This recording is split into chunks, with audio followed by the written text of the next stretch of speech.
possible. And the crowd absolutely love it. This is why we love Formula One.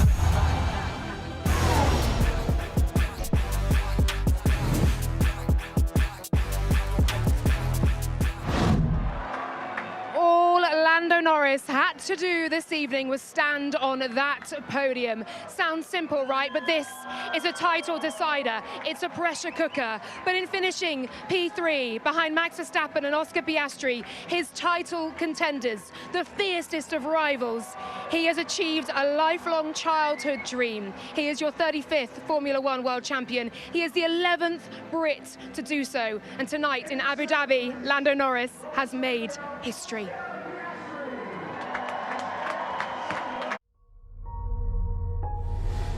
Lando Norris is the new 2013 European Junior Champion with 25. For sure, it's a great feeling. Will 2025 be Lando's year? And we're underway in Melbourne. Lando Norris wins the Australian Grand Prix. Monaco, baby! Woo! No, he's ripped off the front wing! Oh, my bad. Lando Norris wins the British Grand Prix. Really good scrap between the two McLarens. Whoa! Lando Norris is retiring from the Dutch Grand Prix. Sorry, mate. Lando Norris takes the lead at the Formula One World Championship. Yeah, I would like to say a really big thank you to everyone who supports me, my family, my mum, my dad. Lando Norris is the 2025 Formula One World Champion. 2 points. That is the margin of victory for Lando Norris here tonight over Max Verstappen in P2. He almost made the comeback of all comebacks, but no, denied at the last by Lando Norris. He had championship point in Qatar. He didn't get it done. Tonight, he has done. He's achieved that childhood dream. He's made a little bit of history. And I'll tell you what, the McLaren garages in the pit lane are absolutely popping off. This is chaos down here at the Abu Dhabi Grand Prix. Welcome down. Alongside me, Jolyon Palmer, Juan Pablo Montoya and James Hinchcliffe, and we've been pushed, moved about, prodded, bumped by pretty much everybody in this pit lane. It is crazy.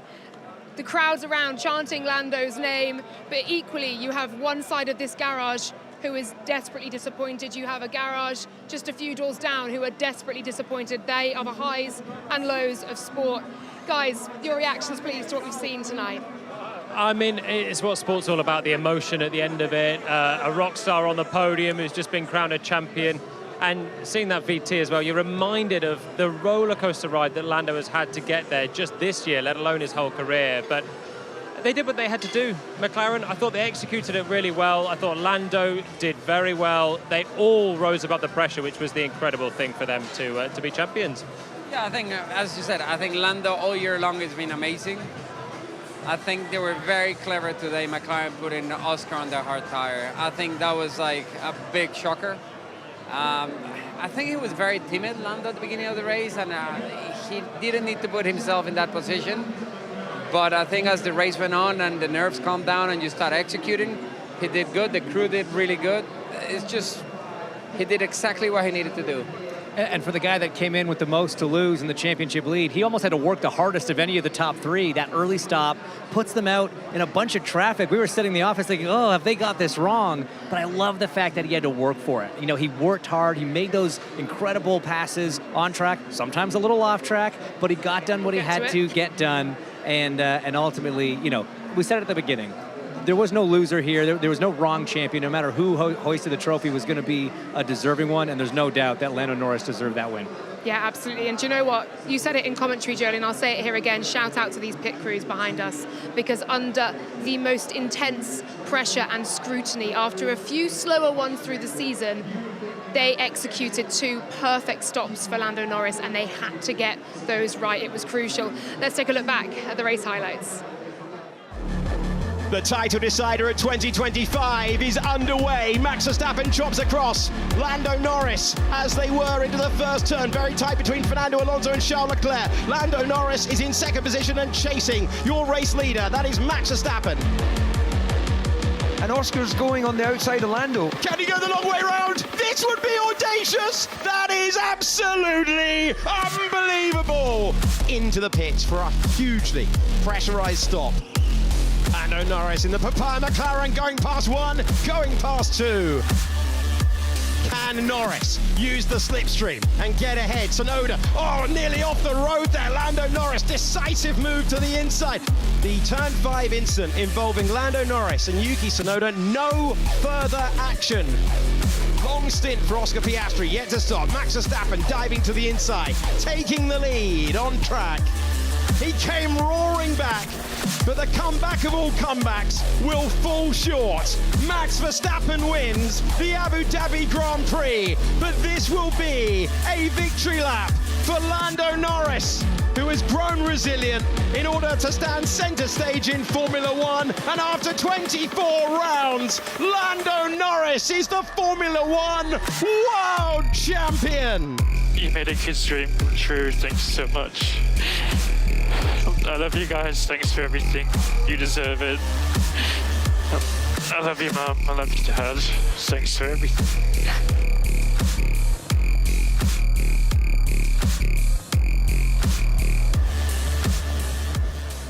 A champion's drive, a champion's night for Lando Norris. As James said, he had to work for it, pitting into a little bit of traffic, having to get those overtakes done without cooking his tyres, getting the pit stops right. Every single part of this evening for Lando Norris had to be executed perfectly. 24 rounds comes down to just 2 points, because do you know what? Max Verstappen pushed him to that perfection. Oscar Piastri, his teammate, threw absolutely everything at it on that hard tyre. And my goodness me, you look there at the story of the race and you wonder what more could his rivals have done, Jolyon? So I'm surprised that Red Bull didn't try more, honestly. I picked it up so much before the race that I really thought that Max would back in. We even heard Oscar in the cool-down room saying, you didn't want to try backing us up? But no, they didn't. We've just stopped Jolyon there talking about Red Bull's strategy, because we're going to bring in Will Joseph. Will, I remember speaking to you in Miami about a year and a half ago at Lando's first ever victory. You now stand here as part of a winning duo, a partnership. Lando Norris is world champion, and with that, you are a little bit as well. Talk me through these emotions. Yeah, I mean, first I want to correct you a bit. It's not a partnership. You know, there are so many people involved in this. It's not just Lando and I. There's the performance engineers that work directly for him, but everyone in McLaren, and there's loads of people outside of McLaren working with him too. So it would be unfair for me to take all the glory. We've all done this together, and it's been fantastic. You know, I didn't get much sleep last night. We were going over a lot of sort of possibilities of what there could be, the ifs, the buts. What if he does this? What if he does that? I mean, Max. You know, I think we came really well prepared, and we had a lot of strong discussions late last night and this morning. And that's proved us well. You know, I think McLaren is very good at preparing. And, you know, some people judge us for it. Some people say we talk too much on the radio, but we prepare well and we go together and we discuss things, and it's paid off. You know, we won the Constructors' Championship back in Singapore, and today we make history again with Lando, and I'm very proud to be a part of it. Well, first of all, congratulations on an incredible season and on the championship. You talk about all those discussions that the team had last night, preparing for all the what-ifs Max was going to do. Were you surprised with the approach that Red Bull took? There was a lot of speculation they might try to back people up, try to get the midfielders or the bottom half of the top 10 more involved with the top 3. Were you a little bit surprised that he sort of just put his foot down and led the race from the beginning? I mean, to be honest, I think putting Oscar ahead of Lando meant that they didn't have much opportunity to do so. So actually, when that happened, it was part of the things we discussed, and we knew that meant Oscar could put pressure on Max, and that kind of puts the ball back in. You know, we're in the control of the race then. There's 2 of us cars versus 1 of theirs. Okay, they've got some other cars around the paddock that might have helped, and we saw a bit of that going on. But no, I think we covered all our bases and prepared well. Hey, were you concerned at the beginning of the race how close Charles was? Like, we were all watching and going, why? It's like, and you asked him, are you comfortable with this? It's like, at what point do you go, come on, we got a lot more pace. I think Lando seemed more comfortable than we were. So we sort of knew how much pace we thought Lando had in hand. At one point we said, okay, enough's enough. Just use some pace and get away because it's stressing us out too much. But, you know, we knew that graining was going to potentially be a problem, so we didn't want to push too hard on the tyres. We knew that our game had to be to not be the first to go. We had to be able to cover other people, and that meant controlling the tyres, lurking after them. So I think Lando did a great job. He must have felt comfortable until we gave him the hurry up. You talk about putting Oscar ahead of Lando at the start, but it looked to me like it was Lando trying to hold on and Oscar pulling off a great move. Was it pre-planned? Was there something more there? Like, I'm not going to sit here and say it was pre-planned completely to that, but we had discussed what would happen if it happened, and we knew that that would sort of open up different opportunities and a different race. So when it happened, I don't think Lando tried too hard to defend it, and when it happened, we knew that, okay, we just changed to a slightly different sort of game plan and list. So we were all fairly relaxed about it. Yeah, and talk me through, as a race engineer, you've been one of many key people involved in this massive pressure moment after the last couple of weekends. What's been the hardest bit for you, Q3, the start of the race? Where has your heart been thumping? I'm good at maths, right? So I did a degree in engineering. I can set up a race car, I can work with engineers, that's sort of bread and butter for me, that's easy. Psychology is not what an engineer is typically good at, so maintaining that psychology with a driver, I think, is the toughest bit of a race engineer's job. So that's what I found toughest. But it's something that we've worked on. We have a very close relationship. It's very trusting. There's a lot of unspoken things because there's so much trust, and it works. It really works. Well, just real quick, you've worked with Lando for a long time. Just talk to me about the growth that you've seen from him as a driver over these last few seasons to now being a world champion. Yeah, I mean, it's been amazing. You know, we were recalling before the test, before he first drove that year, we wrote a document which was, you know, how we were going to approach things, what we were going to do, what we wanted to see in Lando. And over the years, you start sort of ticking them off, and you're like, right, we've done that one. Still a bit to work on here. There's opportunities here, and each year you kind of go through that, and you get better and better. Up to the point now where Lando's leading us, and he's more demanding of us, and the sort of tables turn. It's really strong. You know, at the beginning we push him, and now he pushes us. We go away, we work harder, come back, and we counter. So it just develops, and we just get stronger and stronger. Will, we're going to let you go and celebrate with the team, but can I ask how you are going to celebrate? What are the party plans tonight? I actually don't know. Last year we knew what might have happened. This year you flew to Bahrain, didn't you? Jumped on a flight. This year I didn't want to know. So honestly, I'll go in and find out. Brilliant stuff. Enjoy it. Savor every moment. Thank you so much for spending Appreciate time with us. us. Thank you. Will Joseph there, winning race engineer, and I know he says, of course, that, you know, McLaren is the sum of all parts, but the partnership between them both, the trust between them both he talked about, it has to be crystal clear. It has to be watertight. It really does. I mean, that is the most important relationship on the team. That's the voice in the driver's head, literally. I mean, most drivers have plenty of their own voices they're dealing with, but that's the one in your earpiece is giving you the information. He says he's an engineer, he's not a psychologist, but I think he's really learned how to engineer Lando Norris as a driver as well. We sometimes hear conversations between them that are maybe a bit atypical. You don't hear them a lot between other drivers and their engineers. So again, as a partnership, I think they've done a phenomenal job learning each other, growing together, and now being rewarded with the ultimate prize. Yeah, I think one of the things he touched on that is really important is when Lando came in, he was learning, and now he's leading the team. And that's the difference. I think this year, you look at the beginning of the year, they were struggling, at least on Lando's side, and he kept pushing, and they made improvements on the car. And I think it surprised Oscar, and I think it surprised everybody. I think Oscar got to a point he was comfortable. I thought we all talked about it, that at that point he was just going to be okay, just drive it around to the end. He has a huge point gap, but it went the other way. It's crazy. Yeah, it truly is. Hello, Papa Norris is here. Well done. Well done. Congratulations. We are so delighted for you. Please, some of the emotions I'm delighted for him as well. Yeah. Some of the emotions for yourself right now. Relief, probably. It's been a long time, and it was a difficult season.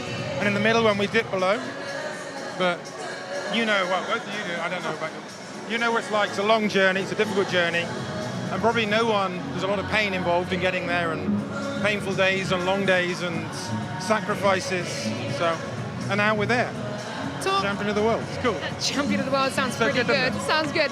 Talk us through the emotions for you watching, because we were all saying, look, Lando can play this relatively safe. He's got to just come around and get into P3. He pits into some traffic. He's got to get some overtakes done, one of which marginal versus Yuki Tsunoda. How's the heart rate for you? I was actually really good. The first time all year, I locked myself in a room. You can rewatch them now. Yeah, no. I watched it without commentary, and I just sat there with the headphones on and very quietly watched something. You can't affect it. That's a good idea. Yeah, no, it's really. I'm gonna play because that the commentary sometime. gets you excited. So I'm at home, I get really excited, and my whoop tells me my heart rate's going through the roof. So my thing was, can I listen to some like classical music, chill?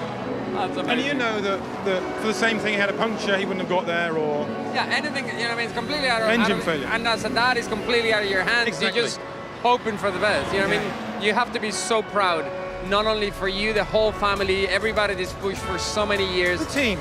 Yes, Yeah. but it's like the team within the team, because it's the team Norris. You know what I mean? Everybody behind Lando on his side. Yeah, It's you know, we have really a good amazing. team, but it's also the bigger team. Without the car, we wouldn't have done it. For sure. And yeah, this was good. Really happy. Very cool. Really admire you. Thank you. I've watched you so much on TV. Adam, have you had a chance to reflect on the whole journey? I remember seeing Lando in Formula Renault when he was racing against my brother, but also the Ginetta Junior days, the karting days, every little bit that's got you and Lando to this position where your son is a Formula One world champion. It's going to take some moments for that to sink in, surely. I think so. I think it will do, but it's I love the journey, and I really loved those places you'd go to that no tourists would go to. You go to remote little tracks, and I love the journey. I really enjoyed every part of that journey, but it was hard, really difficult. I think you will know that some of the other parents packed up because they didn't want to do that, but I was there and the team was there the whole way through to keep going. The journey's not done. No. We're just getting started. I'm going to let you celebrate in just a moment, but can we know what you said to Lando in those moments where you embraced your son who just become a world champion?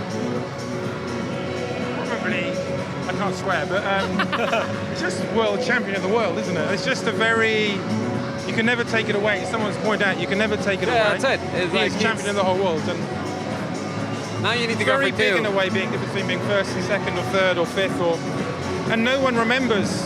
I was trying to think, I don't remember who came second because they were ill, or maybe they did. And maybe in the past 10 championships, people have been ill or DNF for engine, but you don't really remember it, you only remember the winner. So it's a big day. We'll let you go and enjoy this big night ahead. Thank you so much, Adam. Really appreciate it.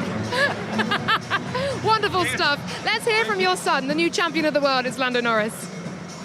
Lando, congratulations. I've had the joy of talking to you all year in this TV pen, and I know you've had some ups and downs. So how pleased are you that you're here at the final race and you're a world champion?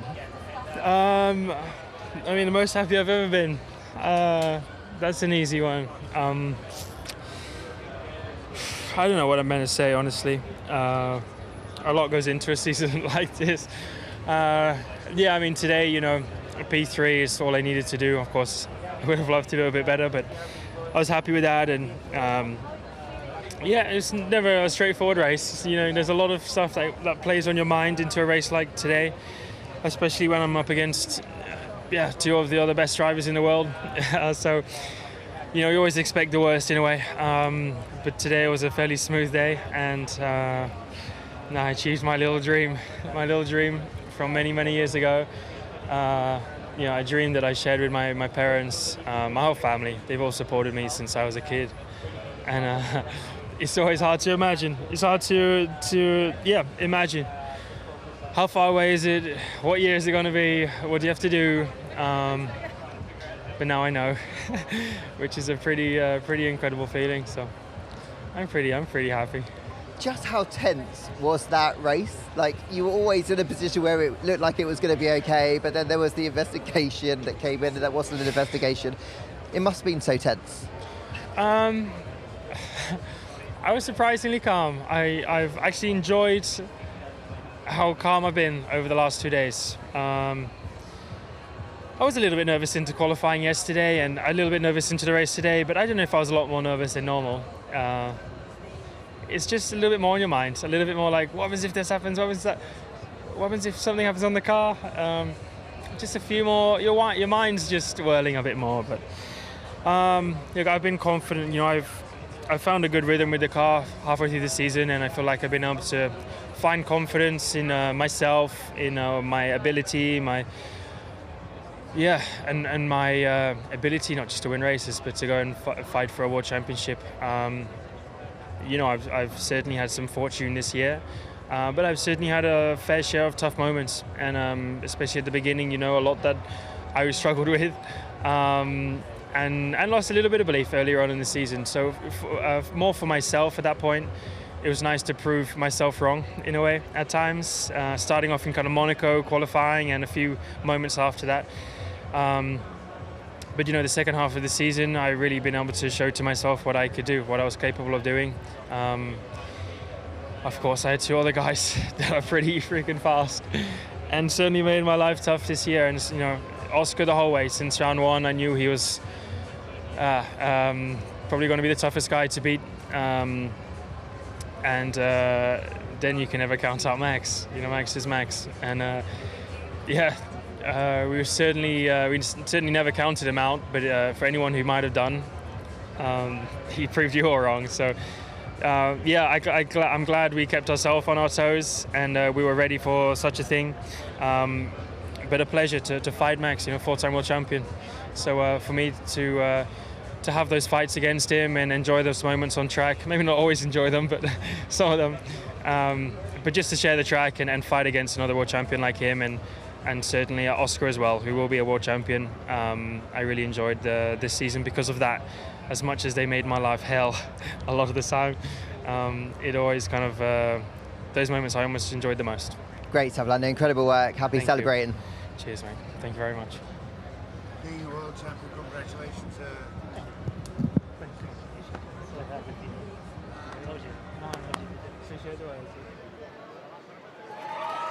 Well, from a man who has 7 world titles to a man who has just won his first. And there is the MTC back in Woking in the UK. The emotions there, because don't forget, yes, trackside team are working tirelessly, but how much work, guys, is done back in the factory to make these things possible.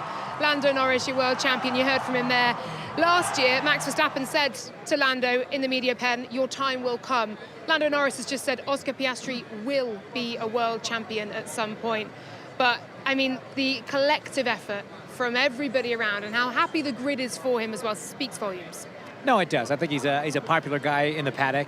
Drivers always want to win, but if you're not going to win, you want it to be a teammate. If it can't be that, you want it to be a good buddy. And I think he's got a lot of support around the paddock up and down. But like you say about the team effort, I don't know what a Formula One team travels with these days. Less than 100 people, 120. maybe? 120 people. There's over 1,000 people that are employed by McLaren Racing to make this whole thing happen. And Will Joseph said it. It's not just him and Lando. It really is every single one of those people having to do their job, because this paddock is so competitive. You've got 9 very, very tough teams you're up against. If one person doesn't perform, someone's going to swoop in and take it from you.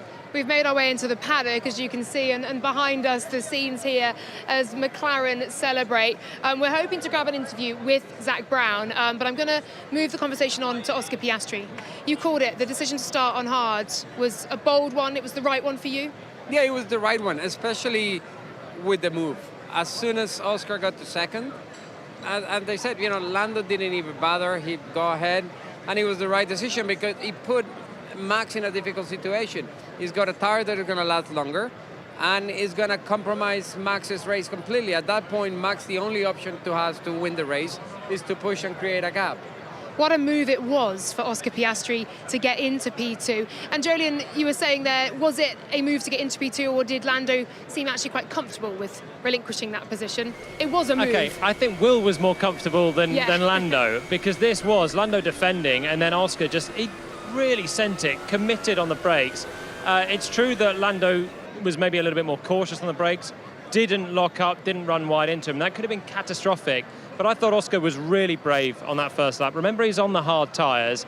It's very tricky to get them fired up and go attacking your teammate who's on a set of mediums. And you know that you've got to be that little bit careful not to have contact there as well, because if it had turned in, if it chopped across or something, it would have been pretty ugly at McLaren. So I thought Oscar drove a fantastic race and there's not a lot more he could have done. Yeah, I think something that was really important is how careful was Lando on those mediums. Everybody was talking about grading, everybody was talking about they're gonna go off, and he just did what he needed to do to stay ahead, especially of Charles. After that happened, you know, he could have replied and pushed, and he had enough speed. Look at the speed he had at the end of the race. So he just did exactly what he needed to do. It's crazy to be that calculated and put yourself even a little vulnerable to get past. You know what I mean? It's like Charles was a couple of times he could have dive bombed. Like he could have been more aggressive and created complete chaos. Yeah. And we avoided something And trying like to that. judge that in the mirrors is really tricky. There was one moment where Lando had to just cover the inside into 9 to be doubly sure. He was soaking up quite a lot of proper pressure there as well. And that was one of the moments I thought Red Bull maybe could have seen that Lando was under a bit of pressure and just really backed the whole pack up to condense it. And it might not have worked, but the alternative was you're going to allow McLaren to unleash their pace, and their pace was too good. Yeah, the alternative was this. Yeah. Yeah, ultimately 2 points, the gap, and we can look through all the what-ifs through the season as to where those 2 points may have come from. We will just touch on the Yuki Tsunoda incident as well, actually. What would McLaren have done, do you think? And it's a question we'll also ask Zach if we get him on the show. Right? He's lost in the melee of people behind us. What would they have done, what could they have done to mitigate a 5-second penalty for Lando Norris had he got it? Honestly, as the race was playing out, it wouldn't have made as big a difference as we thought it might. It would have made a big difference if then Max would back up the pack, because then you've got like you can have it almost like a safety car. If he was aggressive, he's got to be superb to try and do that, but it's Max. So as it turns out, the gaps were so big, Russell was nowhere in this race. So Leclerc might have proved to be a bit of a thorn in the side of Norris. Would have had to go overtaking. They always had the wild card of dropping Oscar out of position as well, which was a safety net for McLaren if they absolutely needed it. But as the race was panning out, Red Bull didn't, this was the one moment, and he does it like maybe he goes fractions over that white line, which is stressful on the pit wall. Yeah, but at that point, when you're Lando and you see the other car move, you know you cannot touch wheels there because you will DNF. So look, it's like, I mean... For me, that's an obscene penalty for Tsunoda as well. Yeah. So for you, racing incident. For you, two drivers under investigation on opposing sides. That and therefore... for me, it's like you need to make a decision where you're going to go. And I think Lando was overprotective to make sure nothing happened. Because it's like, it's unnecessary. And that was the only place Tsunoda had. I like how you brought up in commentary, though, about how Max did a similar thing on the last lap in 2021. I wonder if part of that decision comes from the fact that was the two guys racing for the win, racing for the championship. This was a teammate trying to get involved in something that he wasn't really a part of. I wonder if they maybe looked at it kind of situationally, circumstantially to make that call, give Tsunoda the penalty, give Norris, the free pass for saying he was forced off, and that's why he made a pass off track. I think that's it. But honestly, he was sort of forced without necessarily the weaving. The weaving looked like it was, to me, in advance. It was nothing really aggressive. It was sort of meandering across the road. Not really supposed to do it, but we see it all the time. And in fact, I was seeing at the end of the race, loads of other drivers getting penalised at the end for the same thing. When was the last time we saw anyone get penalised for that? Kind of never. So I feel like the stewards made a rod for their own back and then decided, I think, did Behrman get a penalty late on? Someone else got a penalty? We had a number of penalties, Behrman, Albon, Gasly for track limits. There were Lawson a number. get an erratic driving one or something? Or an investigation at least? The hard thing with all this, I was watching the race with my kid, and he said, Lando's going to get a penalty. In standard rules, that's a penalty. Even if you were forced off, the other driver's got a penalty, you still gain an advantage. It's a tough call because I think when Lando actually went off track was next to him already and with momentum. So for the stewards, at that point, did he really gain an advantage or he avoided a crash? Yeah, for sure. Let's hear from a man who finished P2 today, despite giving it absolutely everything. He simply couldn't pull out the time he needed to catch Max Verstappen for the win, and ultimately finishes P3 in the championship, Oscar Piastri. Oscar, you gave it everything today. You tried what you could. That pass right at the start was incredible. I know it didn't quite work out the way you wanted. So how are you feeling right now? I mean, honestly, pretty good. I think, I knew that going into today, I needed the stars to align to win the championship, and ultimately I tried my best, put myself in the best position I could to try and win the race and give myself the best opportunity, but wasn't to be. But I think we can be very proud of the season we've had. I think on a personal level, obviously, not quite the ending that I wished for, but I think when you look at the season as a whole, I'm very, very proud of the work that I've been able to put in, that my team's been able to put in, and to make so much progress from last year. So yeah, looking forward to plenty more fights in the future. Can you also be particularly pleased with Qatar and here? Because obviously you went through that run, it looked tough and it could have continued to spiral, but you found a way to pull it back, and that must give you good confidence heading into next year. Yeah, I mean, obviously the cars and everything is completely different next year, so there's that, but it is nice to end the last couple of weekends on, a relative high.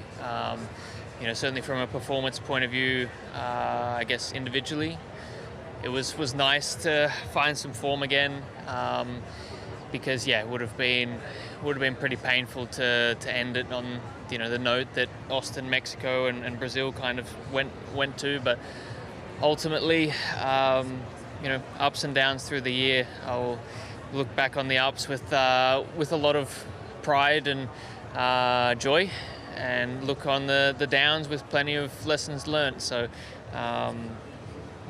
there's plenty more years left to go, and hopefully plenty more opportunities. Well, have a great winter. We'll see you next year. Thank you.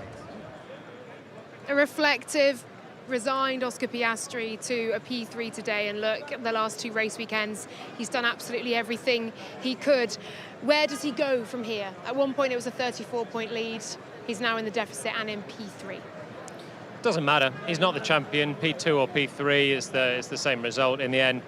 The trajectory for Oscar is what you have to remember. This time last year, we'd have been shocked that he actually could take the fight to Lando to the very last race, I think. He was beaten 20-4 in qualifying. This year it's been really neck and neck, and you can cherry pick a few of those races he listed: Austin, Mexico, Brazil, but Brazil alone, he lost a massive haul of points. Was it 23 points to Lando? So the train came off the tracks for him in the Americas leg. He got it back, as Lawrence said, and he'll be back, and he will continue to improve, I'm sure. We're just going to move out the way. We've got a medical vehicle just coming through the paddock. I think that's all just normal stuff, though no emergency here. Yes, so for Oscar, Juan Pablo. It's hard. I think what Oscar said, at least he finished in a higher note. Like, he found the pace, he found the speed, he found everything he needed. The big question for him in his mind is next year, can I beat him? Can I beat Lando again? Is the team is going to change? Is anything going to change in the team because Lando is world champion? And not only in Oscar, but on his camp, people are going to be wondering, do we need to stay? Do we need to go? There's going to be a lot of questions.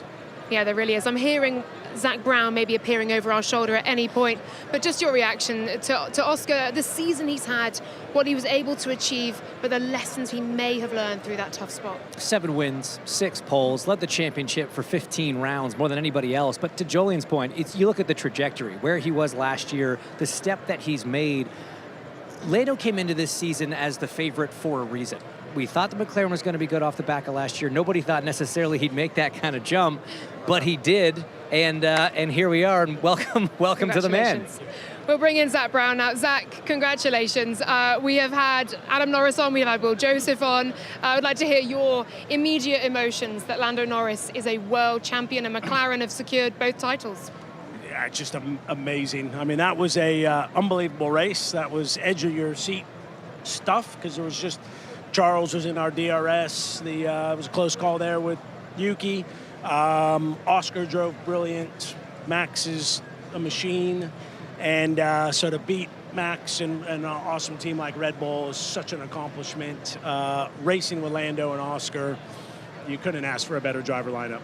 I got to ask, I mean, race start, turn 9 on the first lap, first pit stop, Lando coming back through the field there after that first stop. What point was your heart rate the highest? What was the most stressful? Time. Never came down. The entire time. Just pinned the whole time. It was just like last year. It was just like a miserable 2 hours. Have you had a Jack Daniels yet? I know, but that's right. That's where I'm going to next. But it was, the pit stops and then having to cover Leclerc, and so there's just so many things that can go wrong, and everything went right. And it's a long season. It's a long season. So you guys won the constructors, and it meant a lot. But this has to be 10 times more special, or This not? speed, you're always asked what's more important. I can tell you that the stress, the desire to win a driver's championship was every bit as high. So it's so rewarding. So happy for the team and both our drivers. I'm looking forward to coming back and racing next year. So as Andrea and I said, everyone's in the office tomorrow, 8 a.m. No way. Hangover. Yeah, they'll be with a hangover, that's for sure. Can I ask about the Yuki Tsunoda incident? What was that communication like with race control, with the stewards, with making sure that you were on the right side of that one? And how would you have mitigated it had we seen a 5-second penalty for Lando? Well, we pulled enough of a gap that we couldn't give the position back. Yeah. So I think had it been a penalty, it would have probably been a 5-second penalty, which would not have been nice. It was over the line, no pun intended. I know Lando was, but I get defending, but at some point. So, but he was driving the car, not his team. So, but a lot on the line, just went a little bit too far. But fortunately, it all worked out and the right decision was made. Zach, I appreciate we're about 30 minutes from checkered flag. What are for your two drivers next season? Those new regulations that come in, the form, obviously, that you would normally carry through to next year, resets. Yep. What happens next year? Two number one still? 100%. Yeah, for sure. I think we've learned a lot this year, but as far as letting our guys race, we let them race all the way down to the end, including Oscar doing a pass around the outside.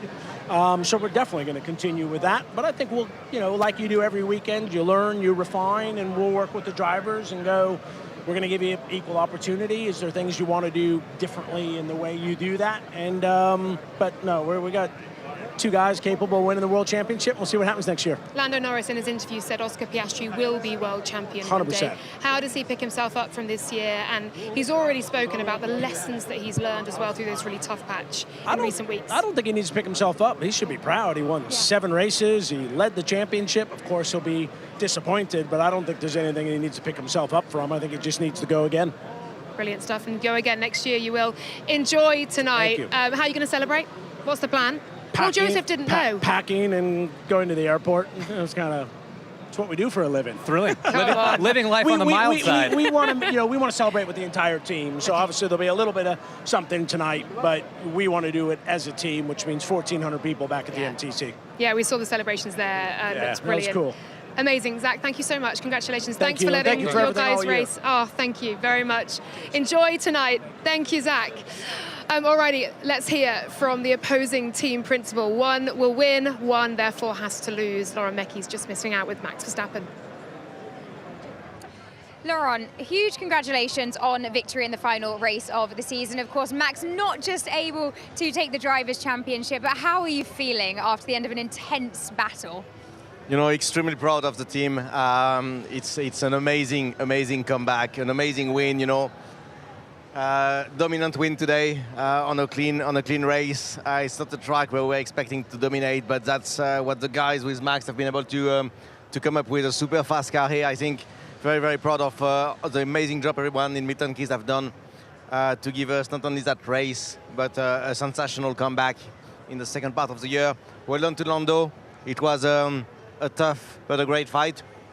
I hope it was great as well for the fans to have this championship still open up until the very last lap of the last race, and that's it. And we'll try harder next. Well, we all absolutely loved the action that you've delivered throughout the season, but let's just talk about the race a little bit more. Do you feel that more could have been done? Do you think Max could have been more aggressive? Is there anything you could have done differently, you think, to have secured the championship? Only 2 points in it by the end.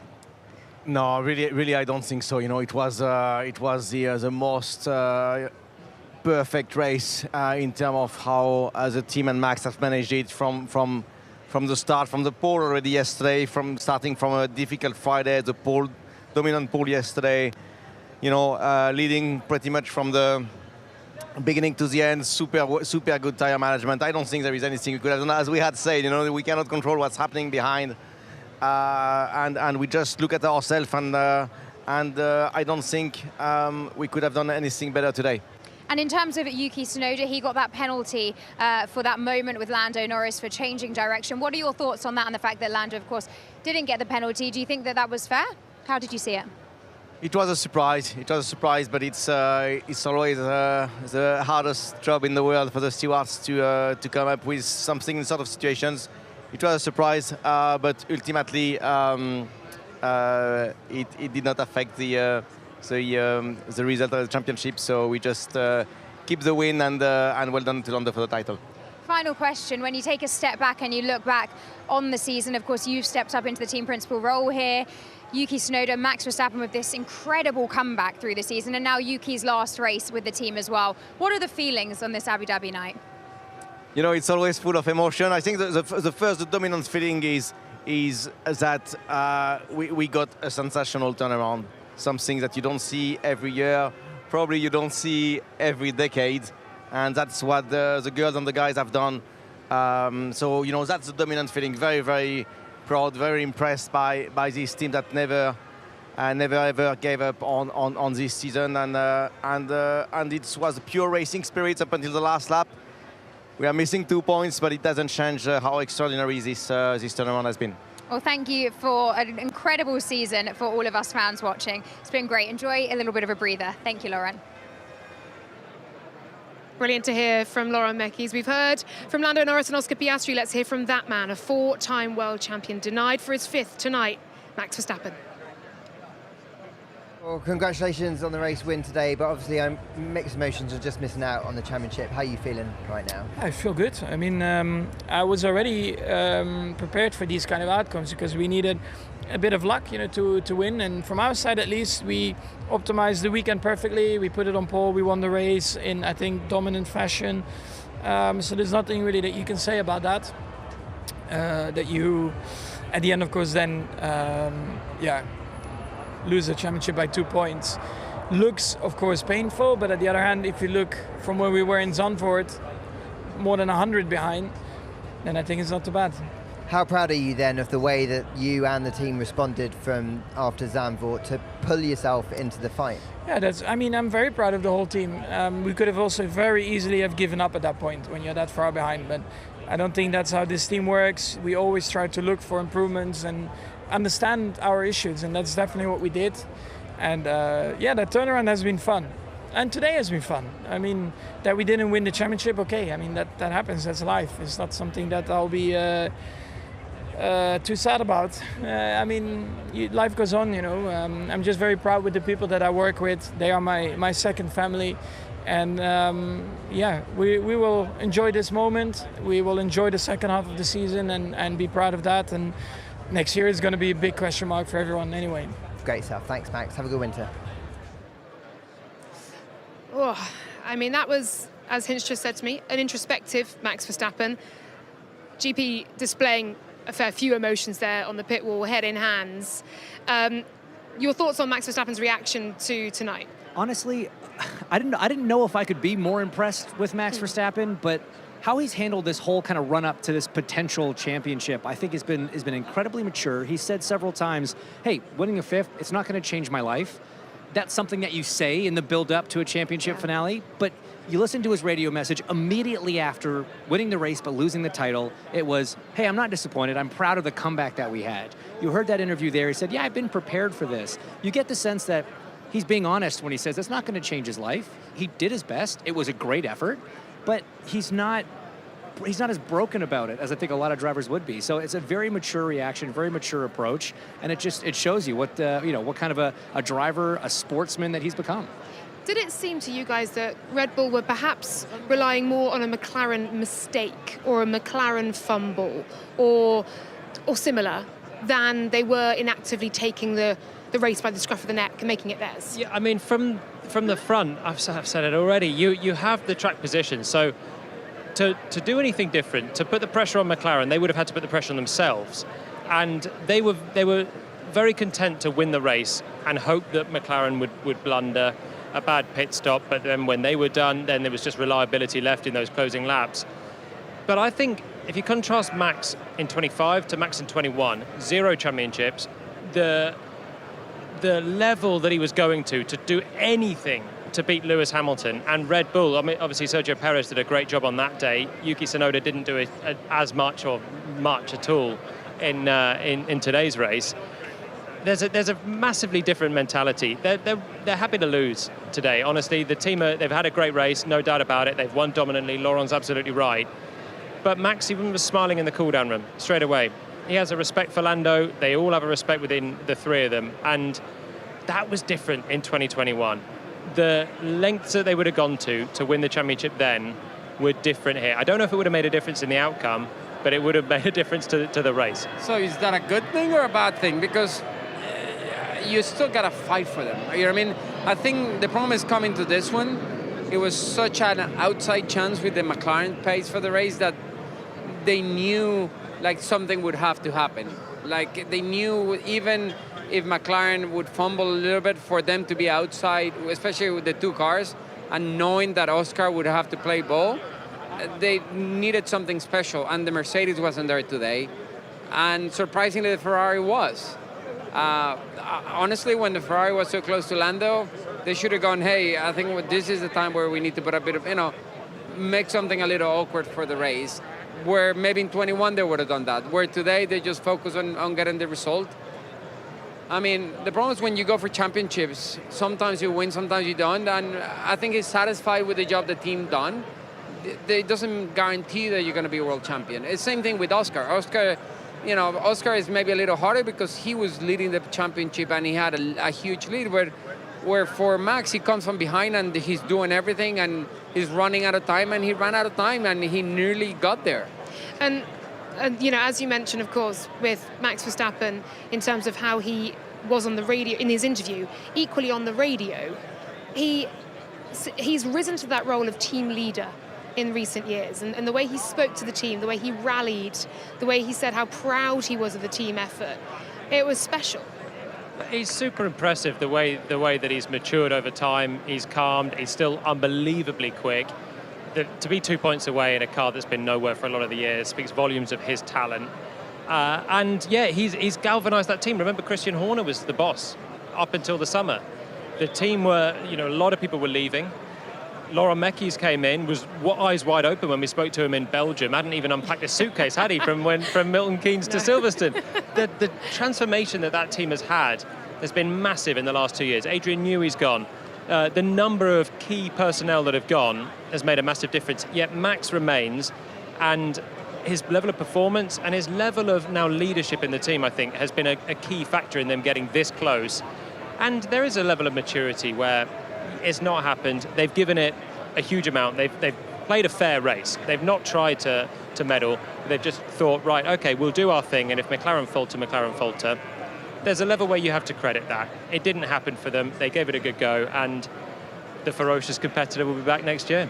Well, yeah. Sorry, go ahead. I think something that Red Bull did this year, they kept developing the car. They kept working on this year's car, and that might have a toll on next year's. They put it all on the line for this championship, and we'll see how much of a toll when we come next year and they go, oh, yeah, we gave up 2-3 months of development to try to win this. That was a wonderful segue. My next question is, what of 2026? The rumours are the Mercedes power unit is phenomenal. McLaren and Mercedes, therefore, both having that in there will be at an advantage. And if they get the chassis part right as well, they could be the leading lights. You could have Lando Norris versus Oscar Piastri versus George Russell fight for the title. So where does that leave Red Bull? And can we believe the rumours, basically? Look, the rate at which Formula One teams develop these machines, even if a Red Bull or even a Ferrari-powered car, anybody but a Mercedes-powered car shows up to these first few races and they're on the back foot, we've seen a very, very little development this year because we're at the end of a rule cycle. At the beginning of a brand new rule cycle, especially one as wide-reaching as the one we're seeing next year, both on the power unit side and the chassis side, the jumps are going to be enormous. Weekend to weekend, as these development pieces come, you're going to be seeing massive chunks of lap time coming. So, yes, that is the rumor, that the Mercedes power plant's going to be strong. You know that McLaren can develop a good car. You know that Mercedes can develop a good car. Alpine gave up on their 25 car very early. They've got Mercedes engines next year. What can they do? Same for Williams. So it's going to be interesting to see if the power unit advantage is enough to sort of bring up a mediocre car itself. But again, development's going to be fast-paced. No one's going to sit around for long if they're at a bit of a disadvantage. nobody knows. It's all to play for. We've talked about how Oscar Piastri moves on from this year, the lessons he'll learn. We know that Max Verstappen has backed up 4 titles. He knows how to do it and then come back next year and be motivated to do it again. What does this winter look like for Lando Norris? Because he's now in uncharted water. Short. Christmas looks amazing. It looks so good. The stresses and pressures of pretty much a year's work. Remember this time last year, we were already thinking Lando's going to be favourite for next year. Turn up to Melbourne, pre-season testing. Well, Lando's long run was amazing. He's the favourite. And he's had to shoulder that for so long. He can relax. He can eat a good Christmas lunch and relax and then switch into next year. And he'll have the confidence that he's a world champion.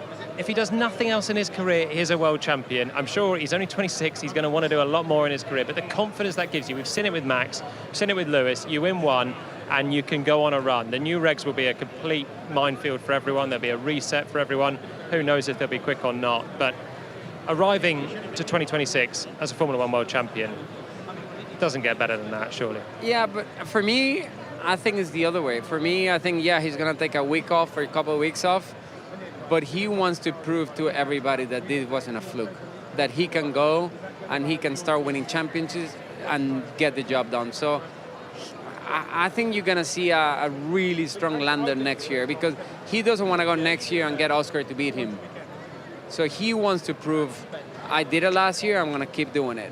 And I think that's the love in McLaren is not going to be as comfortable as we think, because through the year, if one of them is dominating the other one, it's just not going to be fun. I believe we have Andrea Stella incoming. I can see him just in the background there.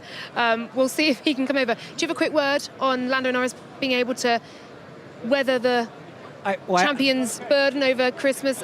Tell us after this. I'll tell you after. We've got Andrea Stella. I'm going to welcome you. And Andrea, congratulations. Congratulations. Andrea, congratulations. Thanks a lot. Well done. What a race in which to do it as well, because at one point it looked like it could be a simple one stop and Lando would simply, travel around the track in P3 and that would be enough. But it was a 2-stop. The pit stops had to be right. He was pitted into traffic. Yeah. He had to get those overtakes right. Safety car risks. It certainly wasn't easy. You earned it out there. Talk us through what the decisions, the chatter on the pit wall, how you saw it all unfold. Well, first of all, we entered the last race of the season with some doubts on the tires, like will it be 1 stop, will it be 2 stop? I think this was a doubt for everyone. So I think everyone just started the race and then let's see what happens in terms of our pace. Verstappen's pace on the medium was quite impressive. I think it confirms that in this second part of the season, Max and Red Bull, they were probably the car to beat in average. Well done to them. They have responded to some difficulties that they had mid-season, and they certainly gave us a very significant challenge in the Drivers' Championship. We wanted to split the cars, Lando on medium, Oscar on hard. We wanted to make sure that Max had something to fight and be careful with, because obviously with Oscar on hard we knew that his first stint would have been strong, and it was a strong stint for Oscar. Then, like you say, we needed to adapt to a 2-stop with Lando. The chat at the pit wall was like, with Lando we just have to cover Leclerc and we kind of go to a defensive responsive strategy, while with Oscar we tried to go as long as possible, see if we could catch a safety car, and then see at the end with the medium tires if we could go and catch Verstappen. But Verstappen once again was too fast and he deserved the victory. Andrea, thank you. We're going to let you go. I'm sure you've done a lot of talking to a lot of media. You probably have a fair few more to go. Enjoy the celebrations tonight. Thank you for all of your time and your thoughts and your words with us all season as well. We really appreciate it. It was better to talk today, certainly, than the last couple of races. I know. So I'm enjoying it. Brilliant. Enjoy it. Thank you, Andrea. Everyone. Thank you so much. Great stuff. I believe I'm going to welcome in the rest of the F1 TV crew alongside us. Live, come on in. Alex Jakes, Ariana Bravo, Lawrence Barretto. My goodness, I don't know how many more people I'm inviting in. Chris Medland. How on earth are we all going to fit into one shot? Can everyone see a camera? Okay, gang. Wow. How are we all doing after that one? Alex Jakes, I'm going to come to you first. Yes, hello. Calling that one, calling a world champion over the line after a 3-way fight. Yeah. It's pretty special, isn't it? It is special. It's been a very long year. I'm not surprised that 24 rounds was the first thing that came into my head when he came over the line. I was like, yeah, and my haircut reflects how I feel about this year. Amazing season. First time we've ever had a 24th round title decider. You have to say Lando deserves it for outlasting everyone this year.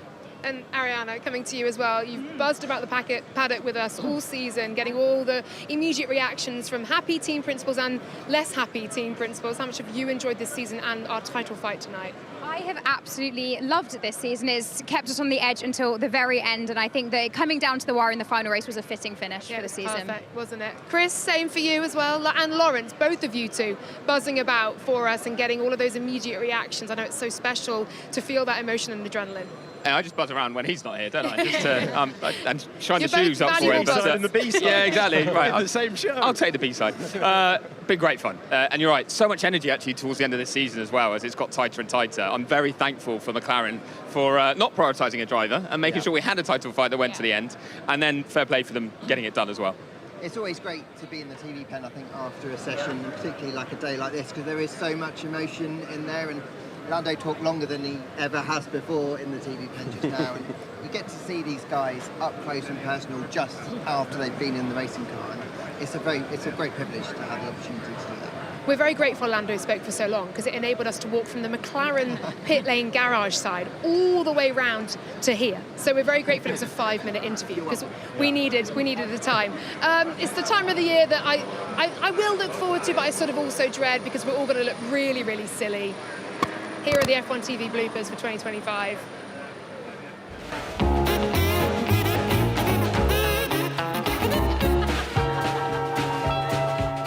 Noise. Cars.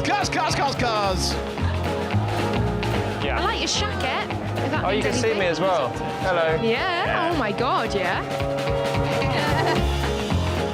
Oh my God. Rain. Also, rain.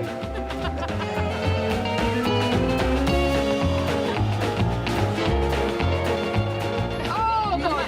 No, I'm fine. Oh my God, that moves. Oh, that moves.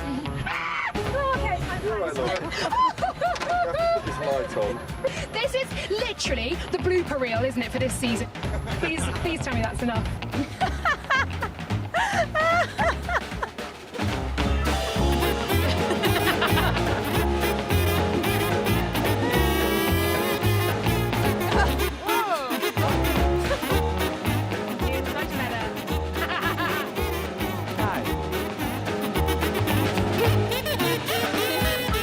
Happy birthday to you. Happy birthday to you. Happy birthday, dear Bagos. How uncomfortable are you right now? Yeah, 10 out of 10, I'm off. If you put that in the end of your edit, we'll kill you. Oh, brilliant stuff. And of course, Ruth Buscombe there as well. She can't be with us here tonight, but also been a brilliant part of the team all season. Guys, what's been your highlight of this year? Can you pick out one race, one moment for me?